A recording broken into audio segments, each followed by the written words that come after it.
After working 35 years building my company from nothing into a multi-million-dollar enterprise, I finally sold it to attend my daughter Catherine's wedding.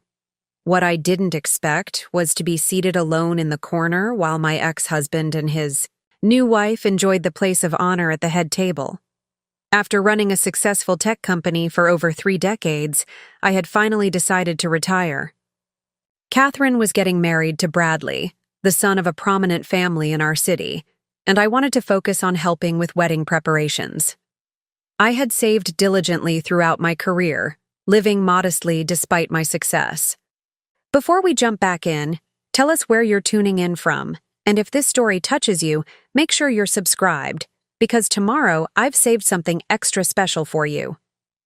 My ex-husband, Richard, had always criticized my dedication to work, claiming it took away from family time. When we divorced 15 years ago, he took primary custody of Catherine, convincing the court that my work schedule made me an unsuitable primary parent. Despite this, I maintained a close relationship with Catherine through her childhood and into adulthood. I never missed a birthday, school event, or holiday when she was with me. I paid for her private schooling, her college education at Princeton, and her graduate degree at Stanford. When Richard faced financial difficulties after his real estate investments collapsed, I discreetly helped with Catherine's expenses without letting her know her father was struggling. I wanted to preserve her respect for him. When Catherine called to tell me she was engaged, I was overjoyed. Bradley came from the Wellington family, known for their chain of luxury hotels. I immediately offered to pay for the wedding, wanting to give my daughter the celebration she deserved. "Mom, that's so generous, but Bradley's parents have already offered," Catherine told me. "Well, at least let me contribute something," I insisted. "How about the honeymoon? I could arrange a month-long tour of Europe, all expenses paid," Catherine hesitated before responding. "Actually, the Wellingtons have their own villa in Tuscany they're letting us use. But maybe you could handle the rehearsal dinner?" I agreed, though something in her tone bothered me. Over the following weeks, I noticed I was being gradually sidelined in the wedding planning. The Wellingtons seemed to have taken over everything, with Richard and his new wife Victoria somehow involved in all major decisions. The weekend before the wedding, I received a call from Catherine's wedding planner, Margot. "Mrs. Harrison, I'm finalizing the seating arrangements and wanted to confirm your preferences. We have you seated at table 14. "Table 14? I repeated, confused. I assumed I'd be at the head table with Catherine and Bradley. There was an uncomfortable pause. "I'm sorry, but the head table is reserved for the bride, groom, Bradley's parents, and Mr. Harrison and his wife. Catherine approved this arrangement last month." I felt as if I'd been slapped. "I see.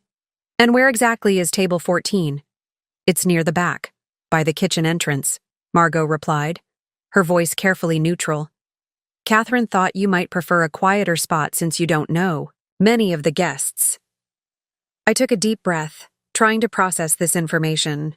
Throughout Catherine's life, I had stepped aside countless times, allowing Richard to take credit for things I had provided, never contradicting the narrative he created that portrayed him as the devoted parent, while I was the career-obsessed mother who chose work over family. "That won't be necessary," I said calmly. "Please seat me wherever you've placed my fellow investors from the Children's Hospital Foundation." "I'm sorry, Mrs. Harrison, but I don't have any record of guests from the foundation being invited." This revelation stung even more than the seating arrangement. The Children's Hospital Foundation was my primary philanthropic focus. I had donated millions over the years and had recently been discussing a major new pediatric research center with the board, something Catherine knew was deeply important to me. "I see," I said simply. "Thank you for calling, Margot." That evening, I received a text from Catherine. "Mom, is everything okay? Margot mentioned you were upset about the seating." I considered my response carefully. "Just surprised. I didn't realize I wouldn't be seated with you." Her reply came quickly. "Please don't make this difficult. the Wellingtons are very traditional and feel the seating should reflect proper family structure. Dad is walking me down the aisle, so he and Victoria should be at the head table. You'll be comfortable at your own table where you can leave early if you need to get back to work. I stared at the message, the familiar accusation about work stinging, even though I had literally sold my company to be more available. I didn't respond. The next morning, I drove to the office of my financial advisor, Samuel Matthews. "Good to see you, Eleanor," Sam greeted me warmly. "How are wedding preparations? Going?" "Illuminating," I replied. "I need to make some changes to my financial arrangements before Saturday." Sam looked concerned. "That's quite rushed. What did you have in mind?" "I want to accelerate the donation we've been discussing for the Children's Hospital Foundation. Instead of spreading it over 5 years, I want to make the full $10 million donation immediately, with the announcement at the foundation gala next month." Sam raised his eyebrows. "That's a significant acceleration. May I ask why the sudden urgency?" I smiled thinly. "Let's just say I've gained some clarity about where my priorities should lie. Also, I'll need a cashier's check for $50,000 by Friday." "For the wedding gift?" Sam asked. "Something like that," I replied. When I arrived home, I found an email from Bradley's mother, Camilla Wellington, with the subject line, "Rehearsal dinner adjustments." She had taken the liberty of updating the arrangements I had made, changing the venue from the intimate French restaurant I had selected to their country club, revising the menu I had carefully planned, and even altering the guest list to include several of their business associates. The email concluded with, "We felt these changes would better reflect the standards the Wellington family upholds. The country club has graciously agreed to bill you directly for the increased costs. I'm sure you understand." I did understand, far more clearly than Camilla realized. The message wasn't subtle. I wasn't good enough. Despite building a tech company valued at over $75 million, despite my philanthropy and community standing, I was still viewed as an outsider by the Wellingtons. And somehow, they had convinced my daughter to see me the same way. I typed a polite response agreeing to the changes, then opened my laptop to review the speech I had been preparing for the rehearsal dinner. With a few keystrokes, I deleted the entire document and started fresh. The day of the rehearsal arrived, and I entered the Wellington Country Club dressed in a simple but elegant black dress, my mother's pearls around my neck. Richard immediately approached with Victoria on his arm. "Eleanor." He nodded stiffly. "I hope you're not planning to make a scene about the seating arrangements. Catherine is very stressed, and she doesn't need you adding to it." "Hello, Richard," I replied calmly. "Victoria, don't worry. I've accepted my place in all this." His relief was palpable as he guided Victoria away, never suspecting what I had planned for the following day. The rehearsal dinner proceeded exactly as the Wellingtons had orchestrated. I sat at a table near the kitchen with distant relatives of Bradley who seemed confused about who I was. When it came time for speeches, Camilla Wellington stood first, speaking at length about family legacy and how delighted they were to welcome Catherine into their distinguished lineage. Richard followed with an emotional speech about raising Catherine as a single father, conveniently omitting the substantial financial support I had provided throughout her life. When my turn came, I kept my remarks brief and gracious, congratulating the couple and thanking the Wellingtons for their hospitality. I caught Catherine's look of relief when I didn't mention my contributions to her upbringing or education. It was as if my daughter was ashamed of me, the woman who had built a tech empire from nothing while ensuring she never wanted for anything. After the dinner, I overheard a conversation that made everything painfully clear. In the hallway outside, the restrooms, Catherine was speaking with Victoria, my ex-husband's wife of 8 years. "I'm so relieved," Catherine said. "I was worried Mom would make this all about her success or her company. You know how she gets always talking about her achievements." Victoria laughed softly. "Your father was concerned too. He said she might use the opportunity to remind everyone how she paid for your education." Preparing and narrating this story took us a lot of time, So if you are enjoying it, subscribe to our channel. It means a lot to us. Now back to the story. God, that would be so embarrassing. Catherine replied. The Wellingtons are old money. They'd be horrified by that kind of new money talk. Bradley's father already made a comment about tech entrepreneurs being glorified computer repairmen. I stood frozen, out of sight, as Victoria continued.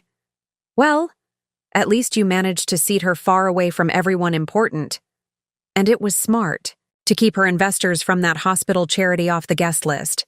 Can you imagine them talking about sick children at a wedding? I know, Catherine sighed. Mom just doesn't understand social cues. Honestly, I'm glad she'll be at table 14 tomorrow. The photographer won't even notice her there, which is perfect for the wedding album. They walked away, still talking, while I remained rooted to the spot. The daughter I had raised, supported, and loved unconditionally was actively working to minimize my presence at her wedding.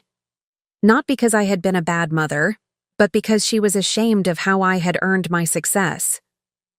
My mind flashed back to the countless nights I had worked late, developing the software that would eventually revolutionize supply chain management.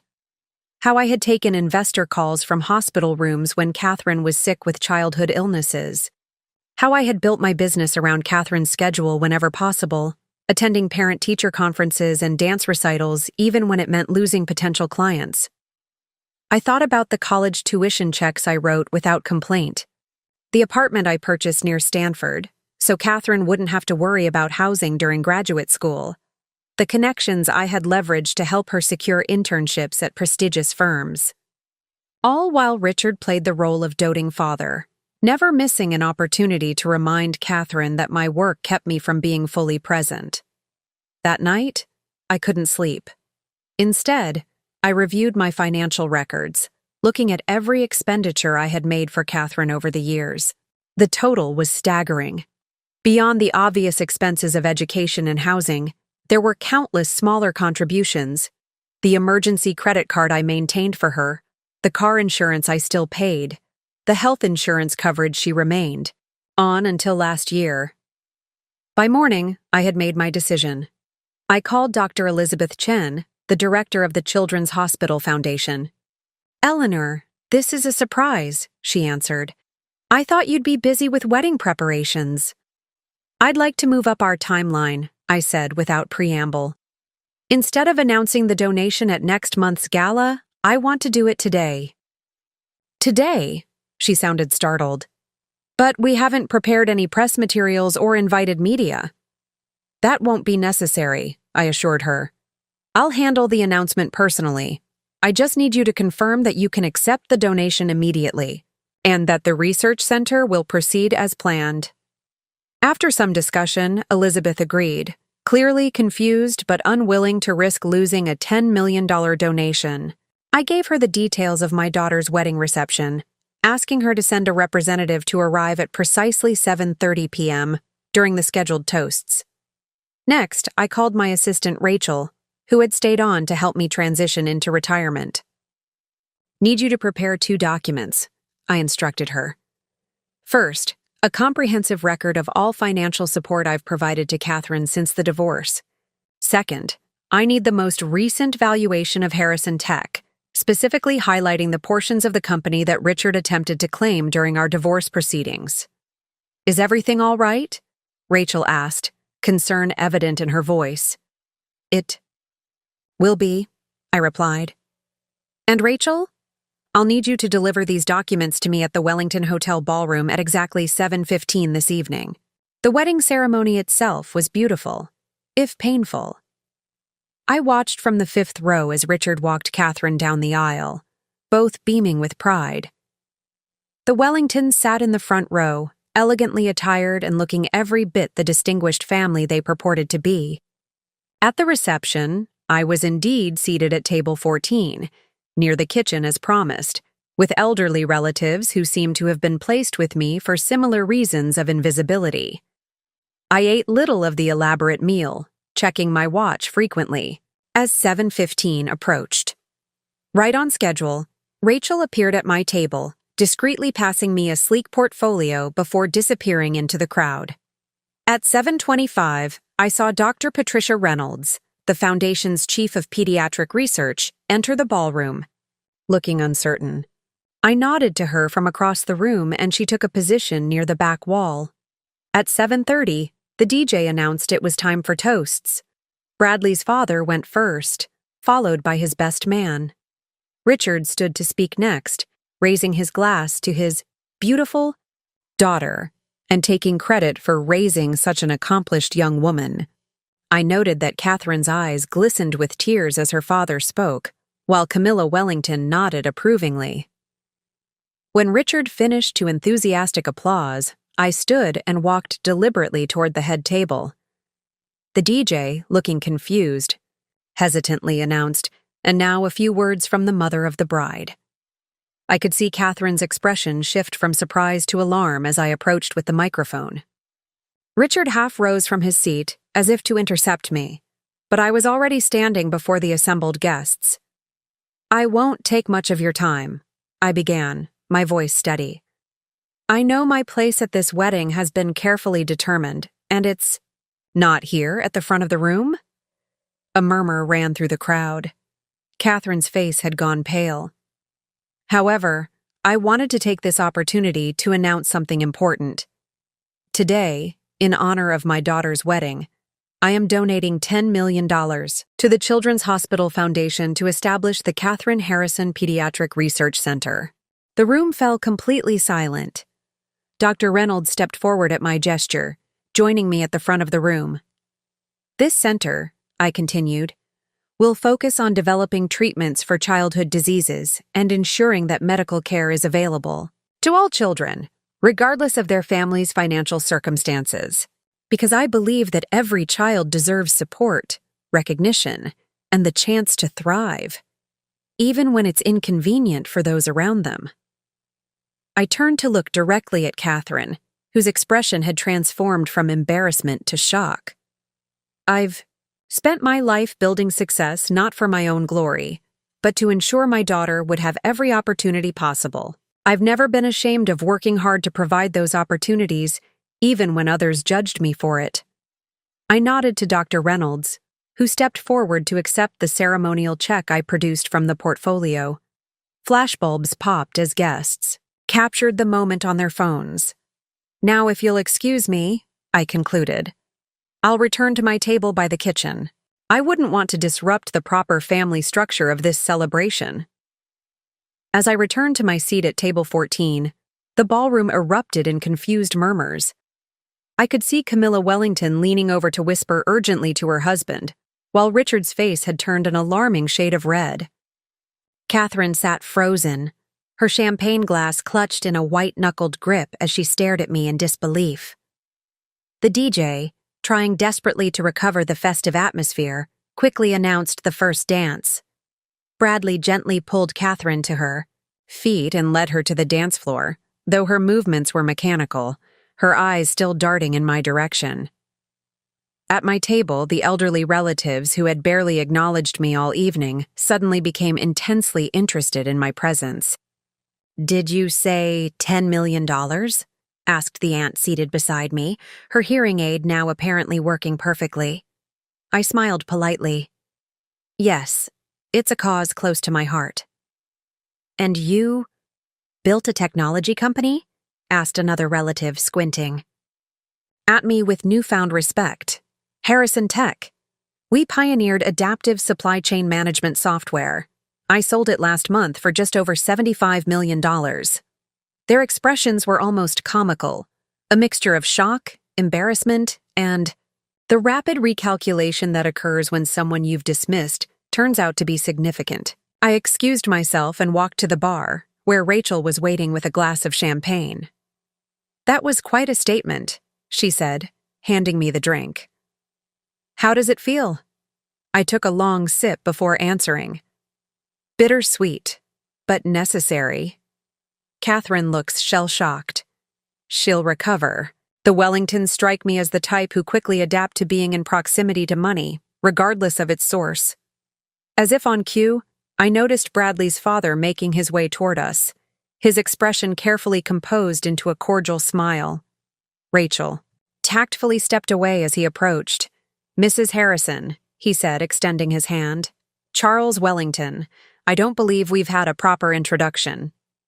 "Eleanor," I replied, shaking his hand firmly. "Though I believe you've referred to me as a glorified computer repairman in certain circles." He had the decency to look momentarily flustered before recovering. "A regrettable misunderstanding. Your generous contribution to pediatric research is most impressive. The Wellington family has a long tradition of philanthropy ourselves." "How fortunate for those children," I replied evenly. "If you'll excuse me, I see Dr. Reynolds preparing to leave." I walked away before he could respond, crossing the room to speak with the foundation representative.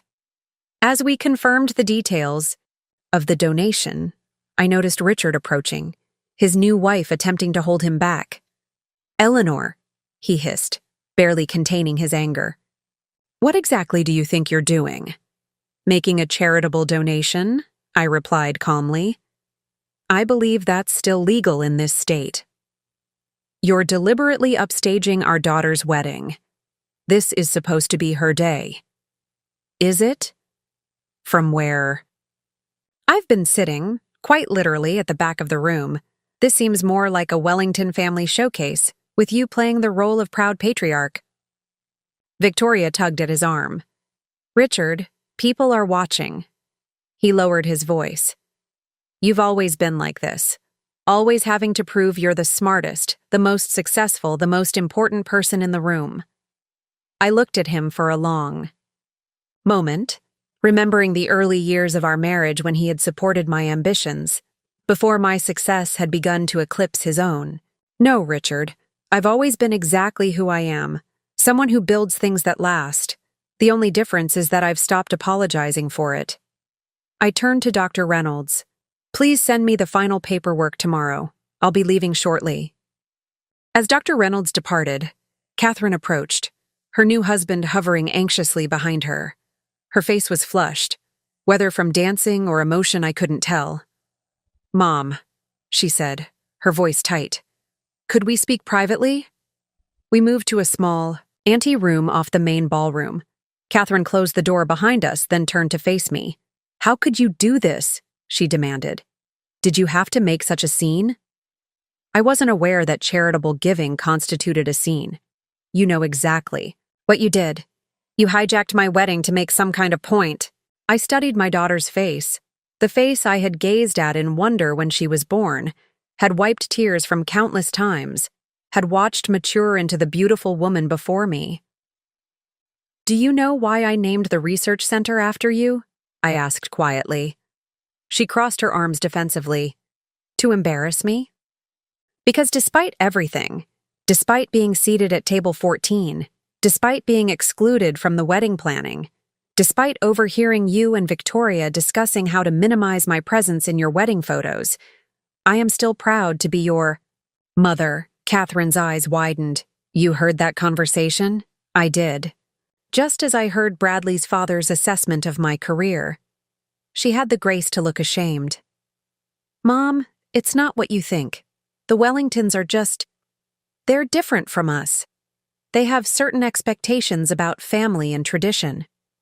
And those expectations required you to treat your mother like an embarrassing secret. You don't understand how important this connection is for me, for my future." I nodded slowly. "I think I understand perfectly. You believe the Wellingtons can give you something I can't. Social standing. Acceptance into a world that values family names over personal achievement." "That's not fair," she protested weakly. "What's not fair, Catherine, is that you've spent your life benefiting from my work while simultaneously being ashamed of it. The education I paid for, the apartment I bought you, the connections I leveraged. For your internships, all of these came from being a glorified computer repairman." I reached into the portfolio Rachel had brought me and removed a single document. "This is a record of the financial support I've provided since your father and I divorced. I'm not showing it to you to make you feel guilty, but to help you understand something important. There is dignity in building something from nothing. There is honor in working hard to provide opportunities for your child. Catherine took the paper with trembling hands, her eyes widening as she scanned the figures. I had no idea it was this much. Of course you didn't. Because a good parent doesn't keep score or demand recognition. But a good child, Catherine, doesn't erase their parents' existence to impress people like the Wellingtons. Tears filled her eyes. I never meant to hurt you. I just wanted everything to be perfect. Perfect? For whom? For your father, who's been taking credit for my financial contributions for 15 years? For your in-laws, who judged me without ever meeting me? Or for yourself, because you've somehow come to believe that my success is something to be ashamed of rather than celebrated? Catherine stared at the financial document, tears streaking her carefully applied makeup. I don't know what to say, she whispered. You don't need to say anything, I replied, my voice softening slightly. This is your wedding day, and despite everything, I want you to enjoy it. She looked up at me, confusion in her eyes. You're not taking back the donation? I couldn't help but laugh. No, Catherine, that's not how charitable giving works. The donation is real, and it will help countless children. The fact that you immediately wondered if it was some kind of manipulation suggests you've spent too much time around your father. She flinched at that, but didn't argue. I should get back to the reception, I said, moving toward the door. Your new family will be wondering where you've gone. Wait, Catherine reached out, catching my arm. Are you really leaving? I think my presence has caused enough disruption for one evening. Table 14 will survive without me. Mom? She hesitated, conflict evident on her face. For a moment, I saw a glimpse of the little girl who used to run to me with skinned knees and broken toys, expecting me to fix everything. I'm sorry. I nodded, acknowledging her apology without accepting it. Some wounds wouldn't heal with simple words. Enjoy your honeymoon in Tuscany. The villa is lovely this time of year. As I opened the door, I found Richard waiting outside, clearly having attempted to eavesdrop. Behind him, Charles Wellington and his wife were engaged in intense conversation with Bradley, who kept glancing anxiously toward the anteroom where Catherine and I had been speaking. Is everything all right? Richard asked, his concern directed entirely at Catherine. Everything's fine, I answered before she could speak. Catherine is just processing the fact that her childhood wasn't funded by magical fairy dust, but by her mother's hard work. Now listen here, Richard began, but Catherine interrupted. Him. Dad, don't. Please. She wiped at her tears, visibly attempting to regain her composure. I need to fix my makeup before we cut the cake. I used the moment to slip away, retrieving my purse from table 14 and making my way toward the exit. As I crossed the ballroom, I heard my name called. Turning, I saw Bradley hurrying toward me. Mrs. Harrison, please wait, he said, slightly, out of breath. I want to apologize. I raised an eyebrow. For what, specifically? He had the decency to look uncomfortable. For all of this, the seating arrangement, the way you've been treated, I should have stepped in. Yes, you should have. I agreed. But you wanted to impress your parents as much as Catherine did. He didn't deny it.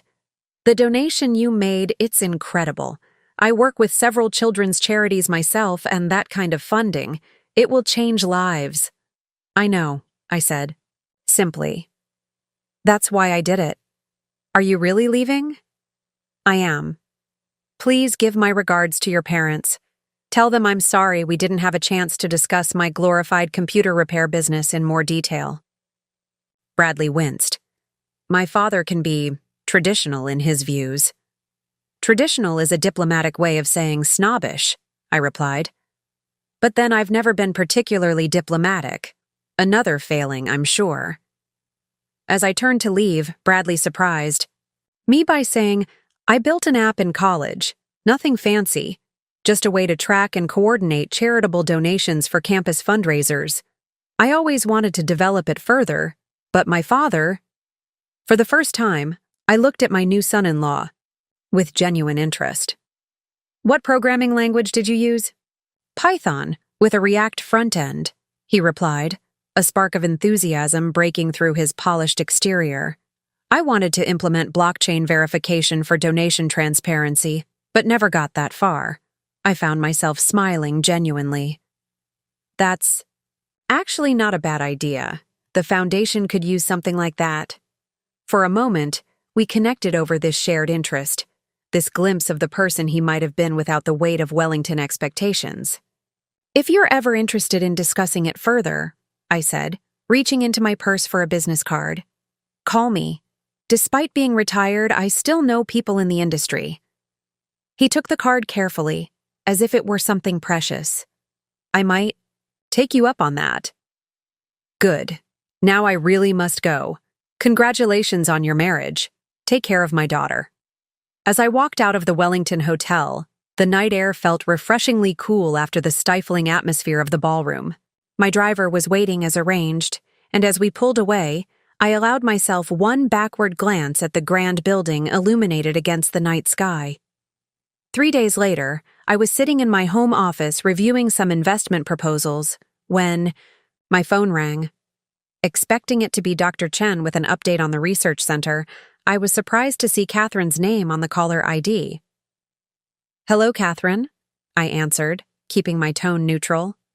Mom. Her voice sounded hesitant. Are you busy? Just reviewing some paperwork. How's married life? We haven't left for Tuscany yet. That's actually why I'm calling.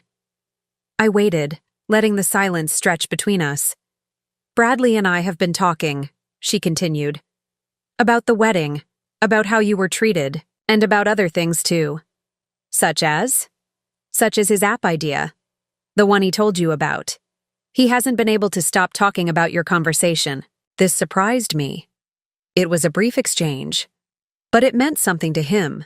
He's never had anyone in the family take his tech interests seriously before. She paused. It made me realize that I've spent so long trying to fit into the Wellington world that I've been denying parts of myself, parts that come from you. I remained silent, processing her words. We're postponing the Tuscany trip, she continued. Bradley wants to work on his app idea, and I think I'd like to be involved, too. I did minor in computer science, you know. I remember, I said softly. You were quite good at it before you switched your focus to business administration. Because I thought that's what would impress the right people, she admitted. But watching, you stand up there, announcing that donation without apology, owning your success. It reminded me of how I used to feel watching you work when I was little, before Dad started telling me that your work was taking you away from me. I closed, my eyes feeling an old pain resurface. Catherine. No, please let me finish. I've been thinking about what you said, about dignity and building something from nothing. I want that feeling. I've spent so long trying to be accepted by people who will never truly respect where I come from. Where we come from? I found myself smiling slightly. And what does your new husband think about all this soul-searching? He's having his own epiphany. Turns out we both married into families with expectations that were suffocating us in different ways. She paused. We're coming over tomorrow. Bradley wants to show you his prototype, and I'd like to talk. Really talk. If that's okay with you. I thought about all the years of misunderstanding, of Richard's subtle undermining, of Catherine's gradual drift toward valuing status over substance. One conversation wouldn't fix everything, but it was a start. I'll be here, I said. And Catherine? Bring your appetite. I'll make that pasta you used to love. With the garlic bread and too. Much cheese? She asked, a smile evident in her voice. Some traditions are worth keeping, I replied. The following day, I found myself in the kitchen preparing Catherine's favorite pasta for the first time in years. As I chopped garlic and grated cheese, I reflected on how unexpected life could be. 3 days ago, I had walked out of my daughter's wedding reception feeling more distant from her than ever. Now I was cooking her comfort food and preparing to potentially mentor my new son-in-law. The doorbell rang precisely at noon. When I opened the door, I was struck by how different Catherine and Bradley looked compared to their wedding day. Gone were the formal attire and perfect styling. Catherine wore jeans and a simple blouse, her hair pulled back in a casual ponytail. Bradley was similarly dressed down in khakis and a polo shirt, carrying a laptop bag. "Hi, Mom," Catherine said, hesitating slightly before stepping forward to embrace me. The hug was tentative at first, then tightened as I returned it. "Something smells amazing," Bradley commented as they entered the house. "Just a simple pasta. Nothing like the Wellington. Chef prepares, I'm sure," I replied, unable to completely resist the small dig. Catherine caught my eye. "Actually, the food at the Wellington estate is terrible. Everything looks beautiful but tastes like cardboard. It's all about appearance." "How fitting," I remarked dryly, leading them into the kitchen. "Wine?" "Please," they answered in unison, then laughed. As I poured 3 glasses of Cabernet, Bradley set up his laptop on the counter. "I've been working on this almost nonstop since the wedding," he explained, his enthusiasm palpable. "After our conversation, I realized how much I've missed this. Actual creation instead of just managing family investments." I glanced at Catherine, who was watching her husband with a softness in her expression I hadn't seen before. "He was up until 4 a.m. coding," she said. "I've never seen him so energized." Over lunch, Bradley walked me through his donation transparency platform. The concept was solid, though the execution needed refinement. I found myself genuinely impressed by his technical knowledge and vision. "You never mentioned you had this interest in technology," I said, serving second helpings of pasta. Bradley glanced at Catherine before responding. "My father has very specific ideas about what constitutes appropriate careers for Wellington men. Technology wasn't on the list unless it involved investing in it, not creating it." "And you never challenged him on this?" He shrugged. "The few times I tried, it didn't go well. Eventually, I stopped trying and focused on being the son he wanted." I nodded, understanding all too well how parents could shape their children's choices, for better or worse. "What about you, Catherine?" I asked. "You mentioned wanting to be involved in this project, too." She twirled pasta around her fork, considering her response. "I've been thinking a lot about what you said at the wedding, about dignity and building something. All my life, I've been torn between 2 worlds, your world of creation and achievement, and Dad's world of connections and appearances. And you chose your father's world," I stated simply. "I thought I had to," she admitted. "Every time I showed interest in your work, in technology, and building things, Dad would make these comments about how I was becoming just like you, always working, never present." The familiar pain resurfaced. And that was presented as a negative thing. He made it seem like a choice, either be successful like you, or be present and loving like him. I never understood that it wasn't actually a binary choice until I saw you at the wedding. "What do you mean?" "You donated $10 million to help children you'll never meet. That's not the action of someone who doesn't care about people." It made me realize that Dad's narrative about you was just that. Narrative. One that served his purposes. I set down my wine glass, careful to keep my voice steady. "Your father resented my success because it threatened his sense of identity. When we divorced, he needed to justify taking you from me, both to himself and to you. Painting me as work-obsessed and emotionally unavailable served that purpose." "Why didn't you fight harder for custody?" Catherine asked, the question she had clearly wanted to ask for years. I closed my eyes briefly, memories washing over me. "I did fight, Catherine, for months. But your father had connections with the judge, and my work schedule was used against me repeatedly in court. Eventually, my lawyer advised me that continuing to fight would only drag you through more trauma. So you gave up? There was a hint of the old accusation in her voice. No. I pivoted. If I couldn't have equal physical custody, I would ensure you had every advantage I could provide.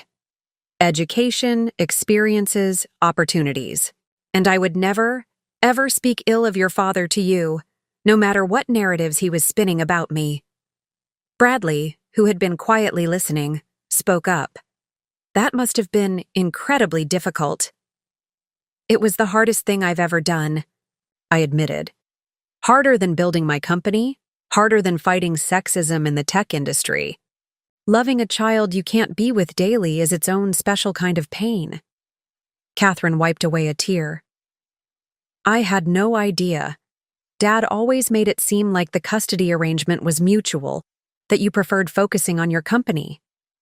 Of course he did, I said without bitterness. It's easier to exclude someone when you've convinced everyone they wanted to be excluded. A silence fell over the table as Catherine processed this information. Finally, she reached across and took my hand. I'm sorry, Mom, for believing him, for continuing that exclusion at my wedding. I squeezed her hand. You were a child when the narrative was established. Children believe their parents. The wedding, though, that was a choice you made as an adult. She nodded, accepting the gentle rebuke. I know, and I can't undo it. But I can make different choices going forward. Such as? I asked. Bradley answered, For starters, we've decided not to move into the Wellington guest house after our honeymoon as originally planned. Oh? This was surprising news. Catherine nodded. We're looking for our own place, somewhere that's ours, not an extension of the Wellington estate. And, Bradley continued, we want to develop this platform properly, not as a hobby, but as a real business. One that could genuinely help charitable organizations. I studied them both, seeing determination in their expressions. That would mean standing up to your families. Charles Wellington won't be pleased to have his son pursuing a tech startup instead of taking his place in the family business. No, he won't, Bradley agreed. And Richard won't be happy about Catherine working with you instead of leveraging her connection to the Wellington name as she's been doing. We know, Catherine said firmly, but the wedding, and your response to it, made us realize something important. We've both been living according to scripts written by other people, scripts that were making us miserable. I considered this for a moment, then stood up and walked to my office. When I returned, I placed a business card on the table. This is Andrea Lawson. She's one of the best angel investors in the tech space, particularly for socially conscious startups. Tell her I sent you. Bradley looked confused. You're not offering to invest yourself? I shook my head. No. If you're serious about this, you need to build it on your own terms, not mine. I'll offer advice when asked, connections where helpful, but not funding. Because you don't believe in the idea? Catherine asked, looking hurt. Because I believe in you, I corrected. Both of you. And because true independence requires taking real risks, not just symbolic ones with a safety net. Understanding dawned in their expressions. This wasn't rejection. It was respect. Now, I said, rising to clear the dishes. Who wants coffee? We can look at your code structure after dessert, Bradley. I noticed some inefficiencies in your database queries that we should address. As I served tiramisu, I caught Catherine watching me with an expression I hadn't seen in years, something like admiration. It wouldn't fix everything overnight, but it was a start. A chance to rebuild not just their futures, but our relationship, on more honest foundations. 6 months passed, bringing changes I could never have anticipated. Bradley and Catherine had indeed found their own place, a modest but charming house in a neighborhood known for its creative community rather than its prestige. They had also secured their first round of funding for what they now called Transparent Tech, their donation accountability platform. I kept my promise to offer guidance without financial involvement, meeting with them weekly to review progress and provide technical feedback. These meetings gradually evolved beyond business discussions into genuine family dinners, something I had missed for years. Not everyone was pleased with these developments. Richard had called me in a rage when Catherine informed him she would be working with me rather than accepting a position at a prestigious firm that had connections to the Wellingtons. "This is your doing," he had accused. "You couldn't stand that she was finally establishing herself in circles you could never access. So you used that donation stunt to manipulate her." "Our daughter is 32 years old, Richard," I had replied calmly. "Give her the respect of assuming she can make her own decisions." Charles Wellington's response had been more measured but equally disapproving. He had invited me to lunch at his club, naturally, to discuss our children's futures. While I admire self-made success, he had said with the condescension only old money can truly perfect, "Surely you understand that Bradley has responsibilities to the Wellington legacy. This tech venture is an interesting diversion, but eventually he must take his place in the family business." "Have you considered," I had responded, "that perhaps your son has his own legacy to build?" The lunch had ended cordially, but coldly. Despite these pressures, Catherine and Bradley remained committed to their new path. Today marked an important milestone: their platform's official launch at a technology conference focused on nonprofit innovations. I arrived at the conference center early, finding a seat near the back of the presentation hall. I hadn't told them I was coming, wanting to observe without creating additional pressure. The room filled quickly with industry professionals, tech journalists, and representatives from various charitable organizations. At precisely 10 a.m., Catherine and Bradley took the stage. I barely recognized my daughter, not because of her appearance, but because of her presence. Gone was the carefully curated persona she had adopted in her efforts to impress the Wellington Circle. In its place was a confident woman who spoke with genuine passion about transparency and charitable giving. 3 years ago, she explained to the audience, I witnessed a $10 million donation to a children's hospital. What struck me wasn't just the amount, but how many questions it raised. How would those funds be used? Who would benefit? How could donors, regardless of the size of their contribution, follow the impact of their giving? My chest tightened at the reference. Catherine had never publicly acknowledged that the donation she referenced was mine. Bradley seamlessly took over, demonstrating the platform's functionality, how it tracked donations from receipt to deployment, how it measured outcomes against stated goals, how it created accountability while protecting privacy. During the Q&A session, a journalist raised his hand. This platform seems to have personal significance for you both. Can you speak to that? Catherine glanced at Bradley before responding. Yes, it does. My mother made a significant donation to the Children's Hospital Foundation last year. Watching that process unfold showed me both the power of giving and the need for greater transparency in how charitable funds are managed. It was the first time she had publicly claimed me as her mother since the wedding. After the presentation concluded to enthusiastic applause, I waited as Catherine and Bradley were surrounded by interested attendees. I observed with pride as they fielded complex questions, navigated potential partnerships, and represented their vision with clarity and confidence. Finally, as the crowd thinned, Catherine spotted me. Her face lit up with genuine surprise and pleasure.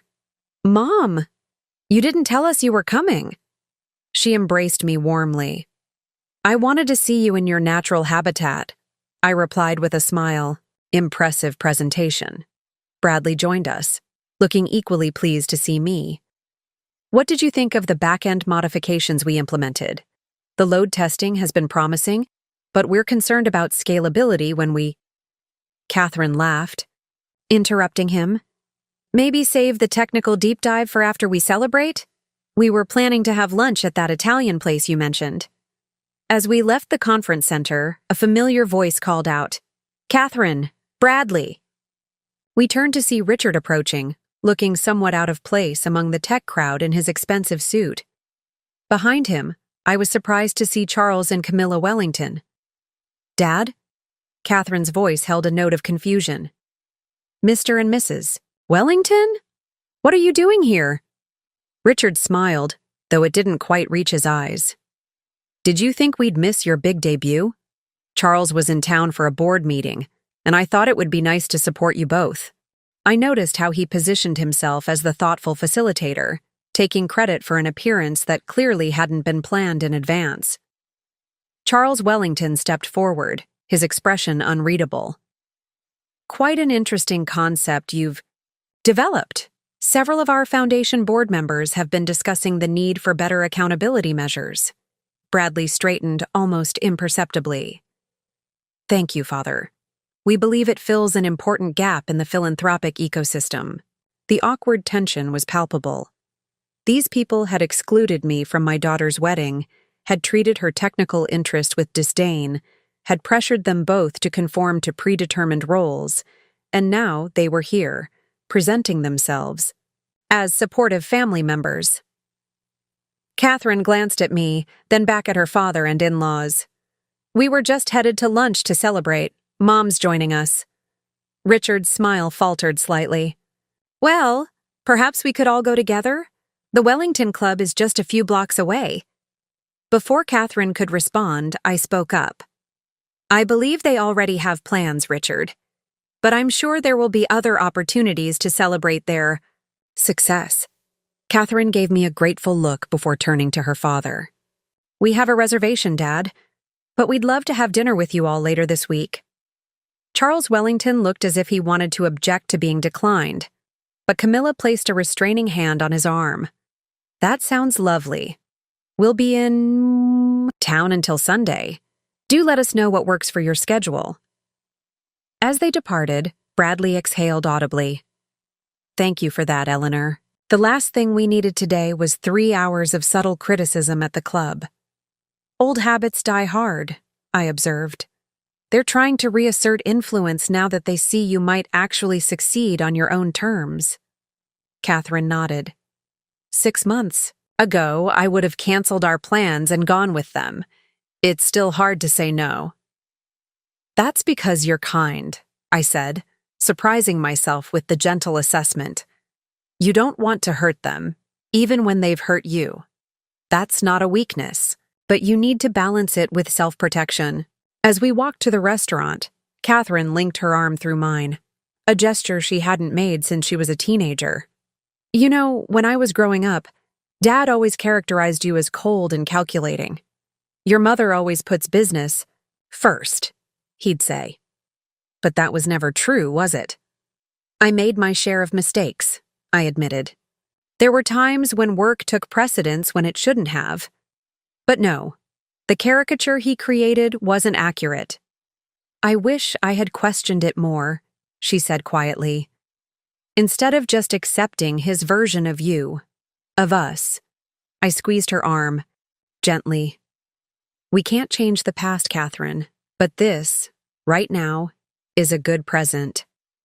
Bradley held the restaurant door open for us, and hopefully the start of a better future, one we're building ourselves, together. As we settled at our table, I looked at these two young people who had found the courage to chart their own course despite powerful family pressures. Perhaps my $10 million donation had achieved something even more valuable than funding pediatric research. It had catalyzed a reckoning that might eventually heal old wounds and create new possibilities. "To Transparentech," I said, raising my water glass in a toast, "and to transparency in all things." "To transparency," they echoed, their glasses clinking against mine. 1 year after Transparentech's launch, I received an unexpected invitation to the Wellington family's annual charity gala. In previous years, Catherine had attended these events on Richard's arm, playing the role of devoted daughter while I remained conspicuously uninvited. This year's invitation, addressed formally to Eleanor Harrison, founder and former CEO of Harrison Tech, represented a significant shift. I called Catherine immediately. "Did you strong-arm your in-laws into inviting me to their gala?" I asked without preamble. She laughed. "Hello to you too, Mom. And no, I didn't have to. Transparentech is being honored with their Innovation and Philanthropy Award. Since you've been an integral advisor to the platform's development, it would have been awkward to exclude you." "Ah," I replied. "So it's not a change of heart, just pragmatism. Let's call it evolving perspectives. The Wellingtons remain who they are, but they've developed a grudging respect for what Bradley and I have built, and for your role in it." I considered declining the invitation out of principle, but curiosity won out. How would the Wellingtons handle my presence in their hallowed social sanctum? How would Richard react to seeing me accepted in circles he had long insisted were beyond my reach? The night of the gala arrived, and I dressed with deliberate care, an elegant but modern emerald green gown that emphasized I was not trying to blend in with the country club set. My stylist had convinced me to try a new hairstyle, shorter and more sophisticated than my usual conservative look. The overall effect, as I assessed myself in the mirror, was of a woman comfortable in her own skin and success. My car arrived at the Wellington estate precisely on time. The sprawling mansion was illuminated against the night sky, its manicured grounds lined with luxury vehicles. As I approached the entrance, I spotted Richard and Victoria arriving simultaneously. Richard froze momentarily upon seeing me, then recovered his composure. "Eleanor, this is unexpected." "Is it?" "I received an invitation same as you," I replied pleasantly. "Victoria, lovely to see you again." Victoria, to her credit, seemed less disconcerted than my ex-husband. "Eleanor, that color is stunning on you." Inside, the grand ballroom was decorated with tasteful opulence. Circular tables surrounded a central stage, each setting adorned with fine china and crystal. I located my assigned table near the front, not the most prominent, but certainly not banished to the periphery as I might have expected. I had just taken my seat when Charles Wellington approached, champagne flute in hand. "Eleanor, welcome," he said, his tone cordial if not warm. "I trust you found everything in order?" "The Wellingtons excel at presentation, as always," I replied with a smile that could be interpreted as either complimentary or ironic. He nodded, seeming to choose the former interpretation. "Catherine mentioned you've been instrumental in refining their platform's architecture. Most impressive for someone of your generation." I raised an eyebrow. "The principles of good system design don't change with age, Charles. Only our willingness to recognize them." Before he could respond, Camilla joined us, elegant in a conservative blue gown. "Eleanor, how nice that you could attend. Catherine will be so pleased." "Yes, I'm looking forward to seeing the children receive their award," I replied, deliberately using language that emphasized Catherine and Bradley's comparative youth. Camilla's smile tightened almost imperceptibly. "Indeed, they've done remarkably well for themselves. Bradley has always had an entrepreneurial streak, of course." I resisted the urge to point out that the Wellingtons had systematically discouraged that streak until recently. Catherine as well. She inherited her technical aptitude from somewhere, after all. As dinner progressed, I observed the subtle dynamics at play. Richard alternated between avoiding my gaze entirely and watching with poorly concealed discomfort as various guests approached to introduce themselves to me. Many, it seemed, were familiar with Harrison Tech or had read about my recent philanthropy. The most surprising encounter came when Justice William Hargrove stopped by my table. He had been a close friend of Richard's for decades, and, I strongly suspected, had influenced the custody outcome during our divorce. "Mrs. Harrison," he said formally, "I understand congratulations are in order. Your daughter's venture is most impressive." "Thank you, Justice Hargrove," I replied evenly. Catherine has always been remarkably capable when given the opportunity to pursue her true interests. Something flickered in his expression, recognition perhaps of the subtle reference to how those opportunities had been constrained in the past.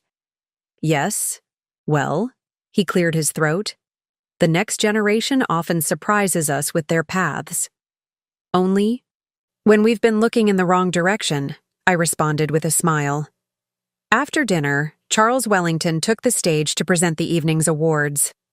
Several standard recognitions were given for substantial donations and community service before he announced the Innovation in Philanthropy Award. This year's recipients have created a technology platform that is revolutionizing accountability in charitable giving, he began. While unconventional in approach, their work embodies the spirit of responsible philanthropy that the Wellington Foundation has championed for generations. Please welcome Bradley and Catherine Wellington. I noticed immediately that he had used only their married name, effectively claiming their accomplishment for the Wellington family legacy. As Catherine and Bradley took the stage, I wondered if they would correct this subtle erasure. Bradley spoke first, thanking the foundation for the recognition. Then Catherine stepped forward. "Thank you, Mr. Wellington, for this honor," she began. Transparentech represents the convergence of two family legacies, the Wellington tradition of philanthropy and the Harrison tradition of technological innovation. I felt a surge of pride as she continued. "My mother, Eleanor Harrison, taught me that true success comes not from conforming to others' expectations, but from building something of genuine value. Without her technical guidance and unwavering support, this platform would not exist." Richard shifted uncomfortably in his seat as Catherine acknowledged me so publicly. I kept my expression neutral, though inside I felt a complex mix of vindication and healing.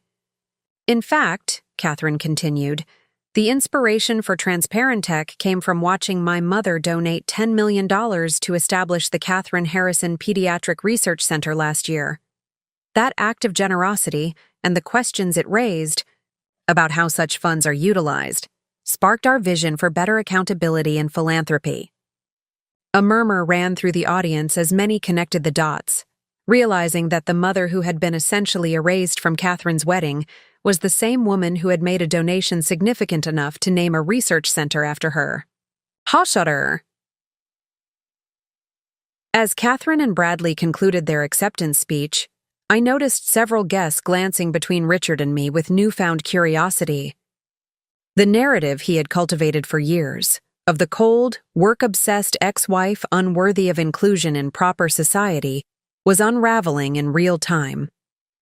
At the reception following the awards, Catherine found me near the terrace doors. "Was that too much?" she asked quietly. "Mentioning the donation that way?" I smiled, genuinely touched by her concern. "It was perfect, honest without being vindictive."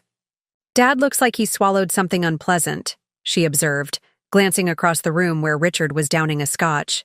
"That's his problem, not yours," I replied. "You've done nothing wrong by acknowledging truth." Bradley joined us, champagne glasses in hand.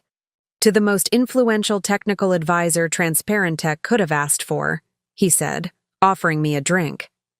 As we toasted, Camilla Wellington approached with a society photographer in tow.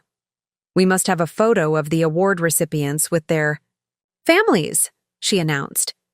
"Charles, Richard, Victoria, join us, please." I prepared to step aside, assuming the family photo would follow traditional lines, but Catherine placed a firm hand on my arm. "We need my mother in this photo as well," she said clearly.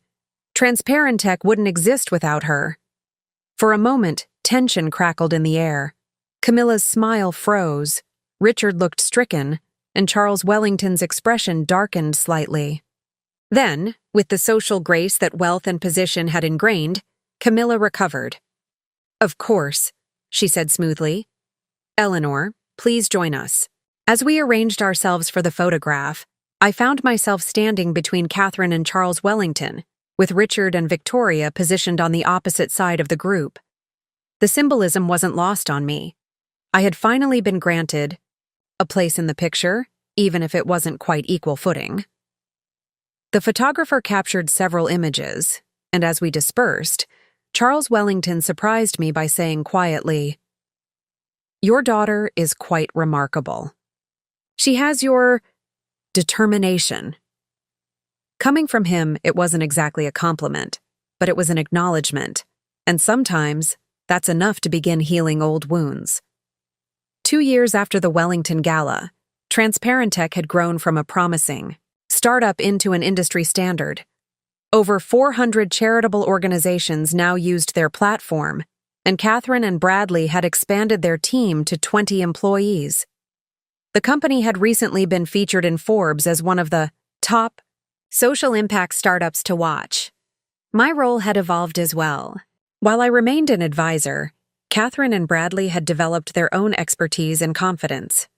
Our weekly meetings had gradually shifted from technical discussions to broader strategic conversations, and eventually to simple family dinners where business was sometimes not discussed at all. One Tuesday evening, as we finished a meal at my home, Catherine seemed unusually quiet. Bradley kept glancing at her encouragingly until finally she set down her wine glass with purpose. "Mom, we have something to tell you," she began. A flutter of concern passed through me. In my experience, those words rarely preceded positive news. "Is everything all right?" I asked cautiously. Catherine smiled, dispelling my worry. "Everything's wonderful, actually. Bradley and I are expecting a baby. You're going to be a grandmother." For a moment, I couldn't speak. Of all the possible announcements, this was one I hadn't prepared for. That's wonderful news," I finally managed, my voice thick with unexpected emotion. Bradley reached across the table to squeeze my hand. "We wanted you to be the first to know." "Before your parents?" I asked, looking at Bradley. He nodded. "We're telling them tomorrow, and Dad the day after." The significance of their choice wasn't lost on me. After years of being relegated to an afterthought in Catherine's life, I was now being placed first in this most important news. "How far along are you?" I asked, practical questions helping me process the emotional impact. 14 weeks, Catherine replied. "We wanted to wait until after the first trimester to tell anyone." As we discussed due dates and doctor's appointments, I found myself studying my daughter's face. There was a newfound softness there, a quiet joy that transcended even her professional accomplishments. For the first time, I allowed myself to truly imagine a future where I would be an active, present grandmother, something that would have seemed impossible 3 years ago. Later that week, Richard called me unexpectedly. We rarely spoke directly anymore, communicating primarily through Catherine when necessary. "Eleanor," he began without preamble. "Catherine's pregnant." "Yes, I know," I replied calmly.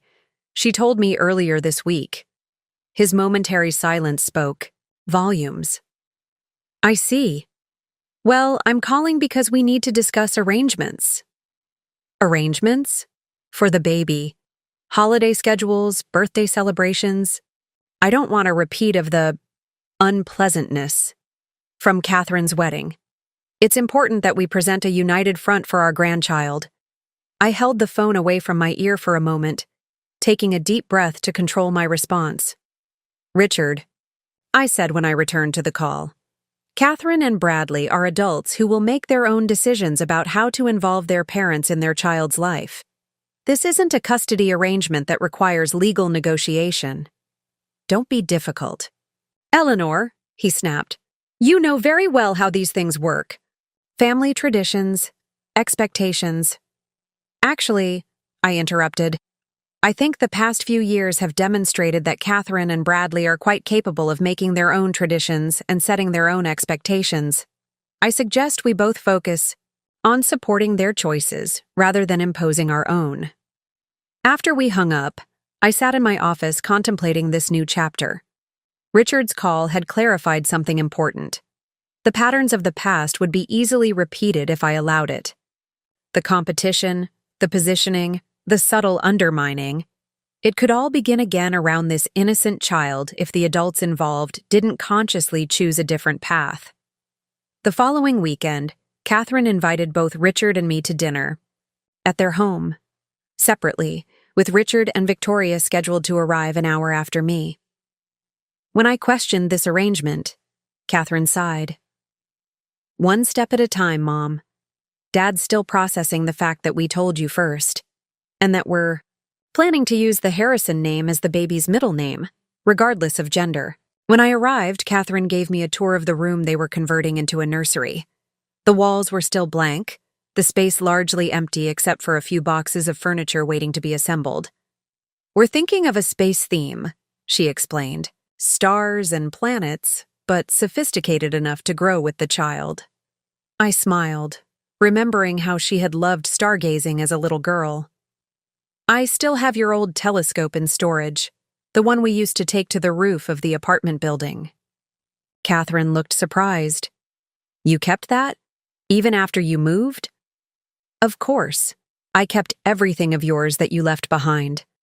She was quiet for a moment, then asked hesitantly, those weekends we spent looking at stars, were those really your idea?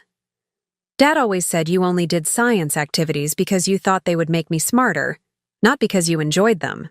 The familiar ache returned, the pain of having my intentions consistently reframed and distorted.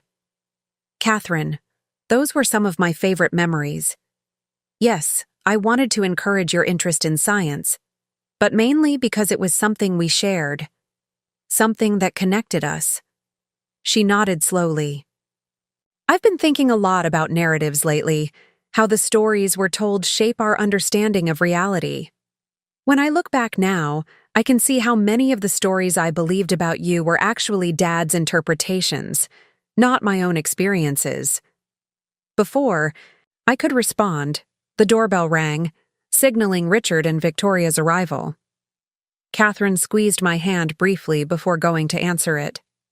I took a moment to compose myself before following her downstairs. Dinner was polite, but tense. Richard made several references to Wellington traditions for newborns and spoke at length about the excellent private preschools near his home that would naturally be considered when the time came.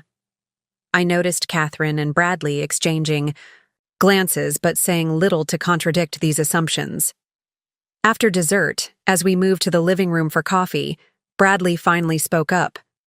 Richard, Victoria, while we appreciate your enthusiasm, Catherine and I will be making our own decisions about our child's education and upbringing. Richard waved his hand dismissively. Of course. I'm simply outlining the options that align with family expectations. That's exactly what we need to discuss, Catherine said firmly. This baby represents a new beginning, an opportunity to break cycles that haven't served any of us well. Victoria looked confused. What cycles? Your father has always wanted the best for you. The cycles of competition between our parents, Catherine clarified, looking directly at Richard and then at me. The positioning, the narrative shaping, the subtle tug of war that's defined so much of my life. Richard stiffened. I don't know what you're talking about. If there's been any competition, it wasn't initiated by me. I could have argued, could have cited dozens of examples over the years, but instead I said simply, what matters now isn't assigning blame, but choosing a better way forward. Catherine nodded gratefully. Exactly. Bradley and I want our child to have relationships with all their grandparents, relationships that aren't complicated by adult grievances or old wounds. That sounds reasonable, Victoria offered, perhaps, sensing Richard's growing defensiveness. We're not asking for forced friendliness, Bradley added, just mutual respect and an agreement to focus on what's best for the baby, rather than on past conflicts. Richard looked as if he wanted to object, but something in Catherine's expression stopped him. For perhaps the first time, he seemed to recognize that continuing to frame me as the adversary would only damage his relationship with his daughter. I suppose we can manage civility, he conceded reluctantly. I smiled slightly. Civility is a good start. As Richard and Victoria prepared to leave, Catherine pulled me aside. Thank you for not rising to his bait. I know it's not easy. Some things are more important than being right, I replied, resting my hand briefly on her still flat stomach. Some legacies matter more than old arguments. 6 months later, I found myself in a hospital waiting room, an experience that brought back memories both painful and poignant.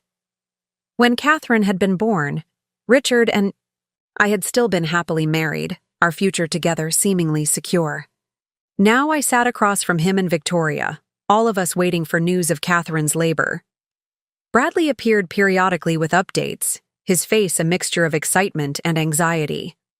Still at 4 centimeters, he reported during one such visit. The doctor says it could be several more hours. Richard checked his watch. I have a conference call at 4. Perhaps I should step out and reschedule it, I said firmly.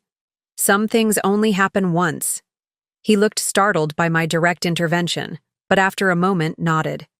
You're right. I'll have my assistant move it. The hours stretched on. Evening, we had settled into an uneasy coexistence, exhaustion and shared concern temporarily suspending the usual tensions. Even the Wellingtons had arrived, Charles pacing the waiting room with barely concealed impatience while Camilla engaged in polite but distant conversation with Victoria. Around 8 p.m., a nurse approached. Ms. Harrison, she said, looking at me. Your daughter is asking for you. Richard immediately stood. I'll come too, the nurse hesitated. She specifically asked for her mother right now. I'm sure you'll be called in soon, sir. As Richard reluctantly sat back down, I caught a fleeting expression on his face. The same mixture of hurt and resentment I had seen countless times when Catherine chose me over him. For once, I felt no satisfaction in it, only a weary recognition of how deeply ingrained our patterns had become. Catherine was pale and exhausted when I entered her room, but her eyes lit up upon seeing me. Mom, she said, reaching for my hand. I wanted to talk to you before things get too intense. I moved to her bedside, brushing damp strands of hair from her forehead. How are you feeling, sweetheart? Scared, she admitted. Not just of the pain, but of what comes after, of being someone's mother. The vulnerability in her voice touched me deeply. This was my accomplished, confident daughter, the woman who built companies and navigated complex social dynamics, suddenly feeling as uncertain as any first-time mother throughout history. That's normal, I assured her. I felt the same way before you were born. She squeezed my hand. Did you? Dad always said you were completely calm and methodical, like it was just another project to manage. I smiled ruefully. Your father wasn't in the room when I cried from sheer terror the night before my induction. My mother was. Catherine's eyes widened slightly. I never knew that. There's a lot about those early years that got rewritten over time, I said gently. But the truth is, I was terrified of failing you, of not knowing how to be the mother you deserved. And now I'm afraid of the same thing, she whispered. Fear means you care deeply. It means you understand the magnitude of what's happening. That awareness, that humility, is precisely what will make you a good mother. She was quiet for a moment, then asked, How did you do it? Juggle everything, me, your career, all of it? Imperfectly, I admitted. I made mistakes. I missed things I wish I hadn't. But I always tried to make sure you knew you were loved, that you were my priority even when circumstances forced difficult choices. A contraction interrupted our conversation, Catherine gripping my hand tightly as she breathed through the pain. When it passed, she said, I've been thinking about what you said before, about narratives shaping reality. I've spent so many years seeing you through Dad's eyes. I want my child to see all their grandparents clearly, not through someone else's filter. That's a worthy goal, I said. though not always an easy one. Will you help me? Help us find that balance? The question held echoes of the little girl who once asked me to help her balance on her first bicycle. Always, I promised. When Bradley returned, Catherine asked him to invite Richard in as well. Seeing my surprise, she explained, "I want both of you here. This is too important for old divisions." Richard entered cautiously, nodding stiffly in my direction before focusing entirely on Catherine. For the next hour, the four of us waited together through increasingly frequent contractions. The dynamics were awkward but functional, a microcosm of what family gatherings might look like in the future.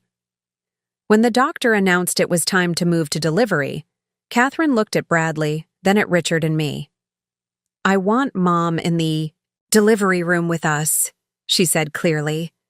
"If that's okay with you, Bradley." Bradley nodded immediately. "Of course. Whatever you need." Richard's expression tightened momentarily before he controlled it. "I'll wait out here with the Wellingtons," he said, leaning to kiss Catherine's forehead. "You're going to do wonderfully." In the delivery room, I stood at Catherine's shoulder while Bradley held her hand, offering encouragement through the final intense stages of labor. When my granddaughter finally arrived, red-faced and indignant at the brightness and cold, I felt an overwhelming surge of emotion that transcended all the complicated history that had led to this moment. "Olivia Harrison Wellington," Catherine announced, tears streaming down her face as the tiny infant was placed on her chest. "After my grandmother," I gasped softly. My mother's name had never been discussed as a possibility during Catherine's pregnancy. This unexpected tribute to my side of the family, a connection Catherine had often seemed ambivalent about, felt like a profound gesture of reconciliation. Later, when the initial flurry of medical activity had subsided and Olivia was sleeping peacefully in Catherine's arms, I found myself studying 3 generations of Harrison women with a sense of wonder. Despite all the efforts to minimize my influence, to rewrite our connection, here was undeniable evidence of continuity. A new branch on a family tree that had weathered significant storms. When we returned to the waiting room to introduce Olivia to her other grandparents, I watched Richard hold his granddaughter with visible emotion. The Wellingtons crowded around, Charles uncharacteristically demonstrative as he counted tiny fingers and toes. "She has the Wellington chin," Camilla declared confidently. "And Eleanor's eyes," Bradley added, glancing at me with a small smile. "Those are definitely Harrison eyes." Rather than contradicting this observation as I might have expected, Richard nodded. "She does have your eyes, Eleanor. The same shape Catherine had as a newborn." This simple acknowledgement that I had contributed something essential to the genetic tapestry of his granddaughter felt like a subtle shift in our long-standing narrative. In the days that followed, as Catherine and Bradley adjusted to parenthood, I found myself in the unexpected position of offering guidance not just to my daughter, but occasionally to Richard as well. When he expressed confusion about current infant sleep recommendations that contradicted what we had practiced with Catherine, I explained the research rather than highlighting his ignorance. "Parenting advice changes with new information," I told him during one such conversation. "What matters is that Olivia is surrounded by people who love her, even if we sometimes approach that love differently." He studied me for a moment before responding. "You've become rather philosophical in your old age, Eleanor." "Not philosophical, just tired of fighting battles that don't matter anymore." As I drove home that evening, I reflected on how my $10 million donation, intended as a pointed statement during Catherine's wedding, had set in motion a series of events I could never have anticipated. What began as an act of defiance had evolved into a catalyst for healing, for reclaiming relationships that had seemed irretrievably broken. Little Olivia, oblivious to the complex history surrounding her birth, had created a new center of gravity for our fractured family system. We were all still learning to orbit this new star without colliding with each other. a delicate celestial dance that required constant adjustments and occasional course corrections. But for the first time in decades, it felt like we were moving towards something rather than away from it, and that perhaps was the most valuable return on my investment. I understand your concern about the time jumps. Let me revise Part 10 to remove the time jump, keeping it in the same time frame as the previous chapters, focusing on Olivia's infancy. Then Part 11 can contain the 5-year time jump as originally written.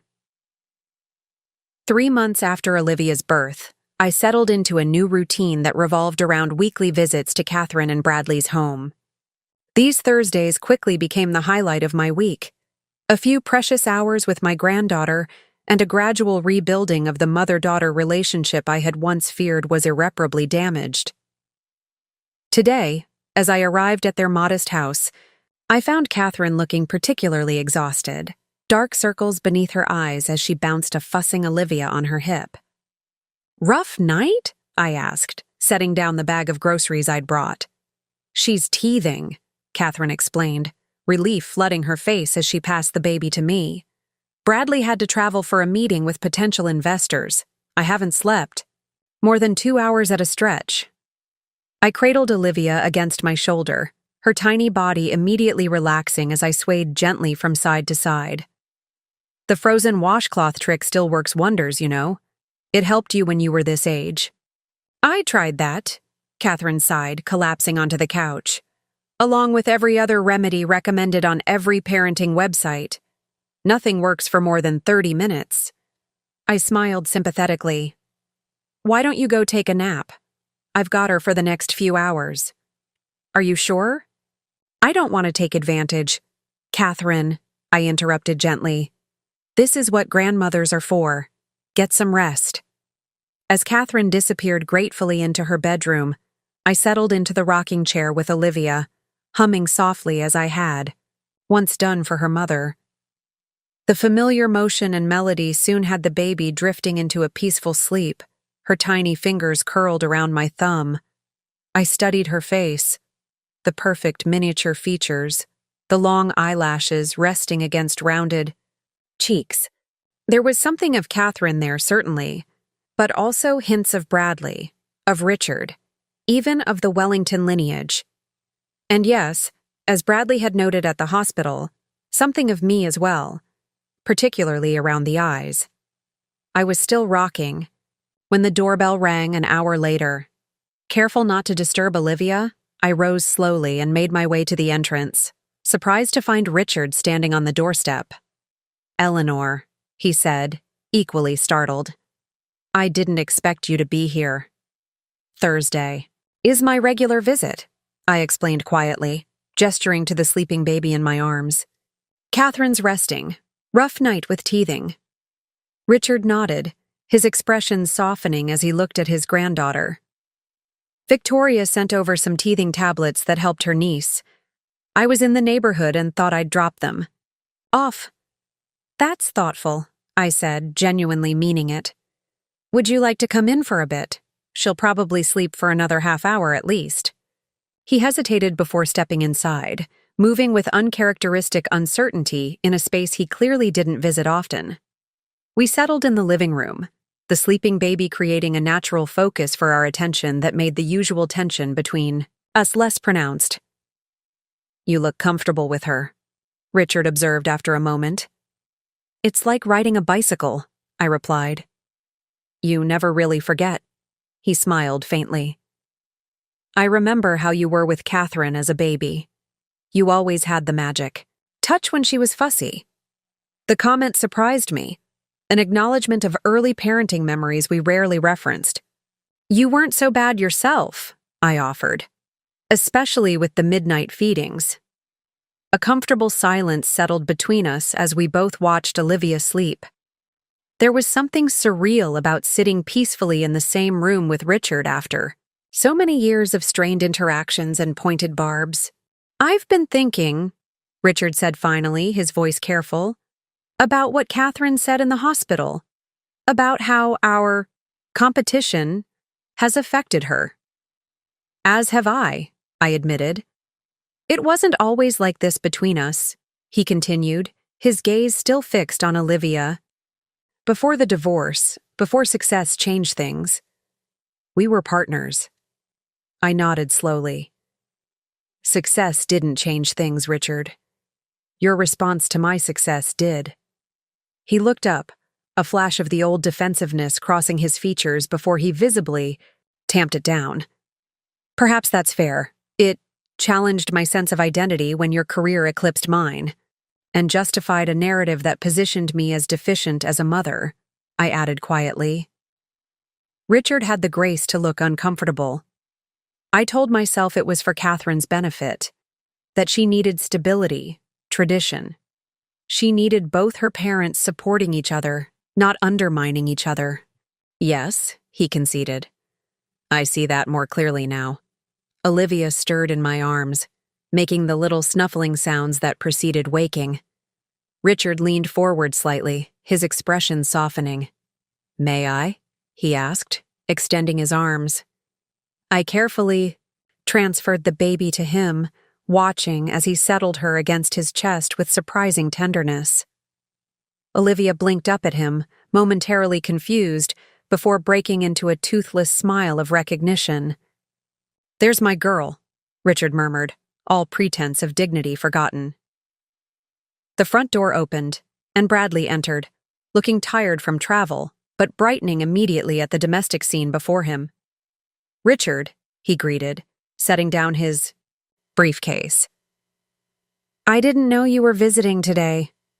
Just dropping off some teething remedies, Richard explained, not taking his eyes off Olivia, and getting some quality time with this little one. Is Catherine still asleep? Bradley asked, looking toward the bedroom. Going on 2 hours now, I confirmed. She was exhausted. Bradley nodded gratefully. Thank you for that, both of you. These first months have been more challenging than we expected. It gets easier, Richard and I said simultaneously, then exchanged surprised glances. And harder in different ways, I added. Worth every moment, though, Richard finished. Bradley smiled, observing our rare moment of accord with evident approval. I know Catherine appreciates having you both involved, even if she doesn't always express it well. Especially during this sleep-deprived phase. As if on cue, Catherine appeared in the hallway, looking rumpled but considerably more rested.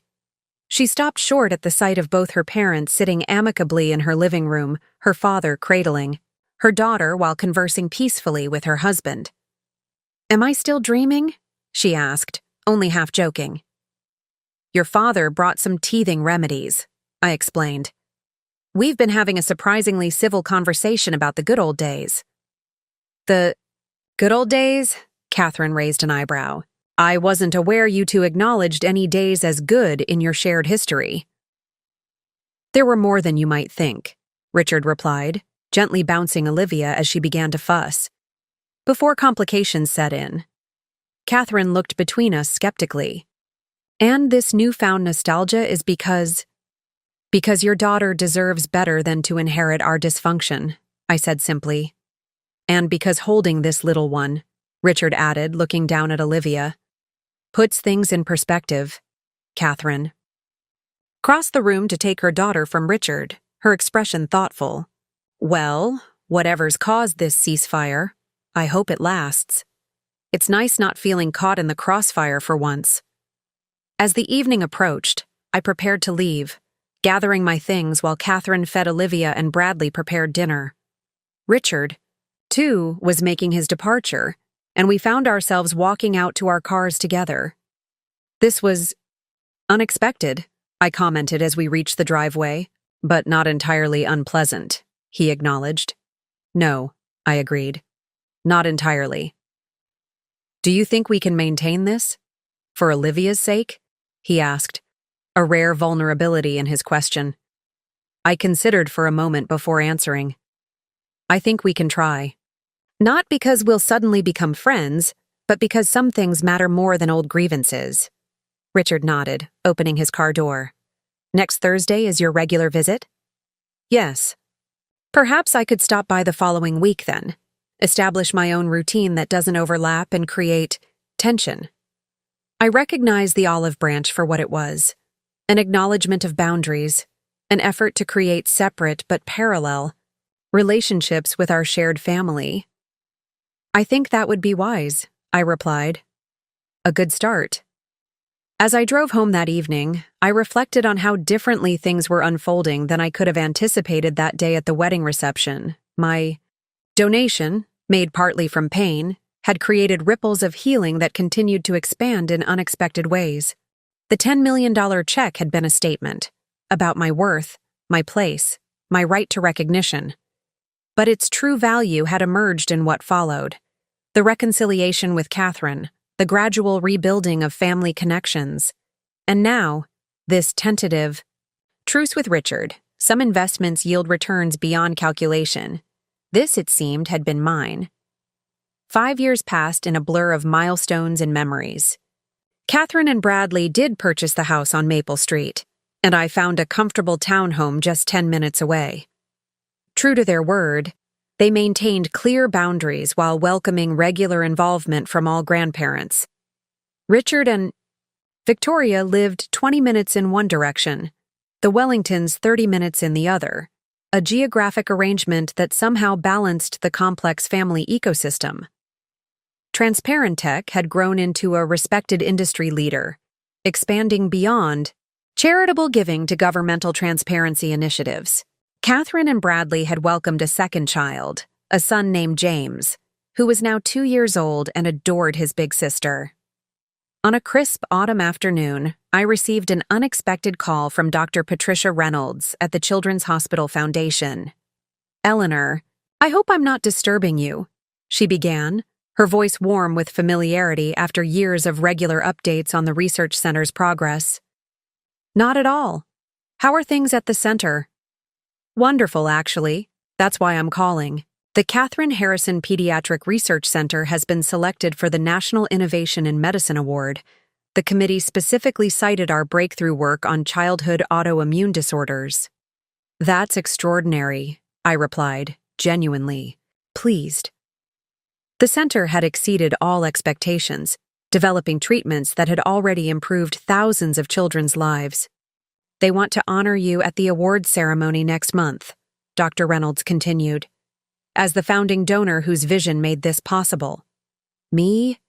Surely the researchers deserve the recognition. They'll be honored as well, of course, but the committee was particularly impressed by the story behind your donation. How a gift made at a difficult personal moment transformed into something so profoundly beneficial."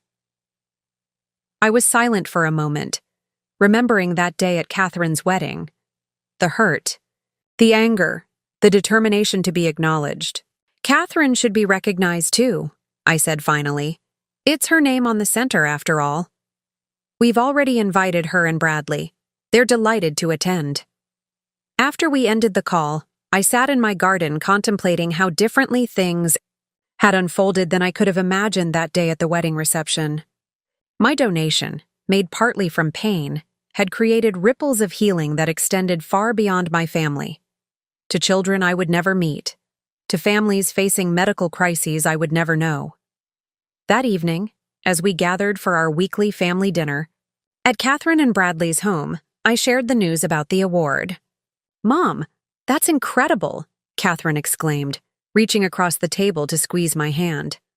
"The real credit belongs to the researchers," I demurred, "but they wouldn't have had the opportunity without your funding," Bradley pointed out. "You should be proud." 6-year-old Olivia, always attentive to adult conversations, looked up from her dinner. "What did Grandma do?" Catherine smiled at her daughter. "Remember how we've told you that Grandma Eleanor helped build a special place where doctors learn how to make sick children better? They're giving her an award because that place has helped lots and lots of kids." Olivia considered this solemnly. "Like when I had strep throat and the medicine made me better?" "Even bigger than that," Bradley explained, "for kids with very serious illnesses." Olivia turned to me, her eyes wide with newfound admiration. "So you're like a superhero for sick kids, Grandma?" I laughed softly. "Hardly a superhero, sweetheart. Just someone who had the means to help and chose to use it. That's what makes someone a hero, Catherine said quietly. Not the recognition, but the choice to help when you can. Up next, you've got 2 more standout stories right on your screen. If this one hit the mark, you won't want to pass these up. Just click and check them out. And don't forget to subscribe and turn on the notification bell so you don't miss any upload from us.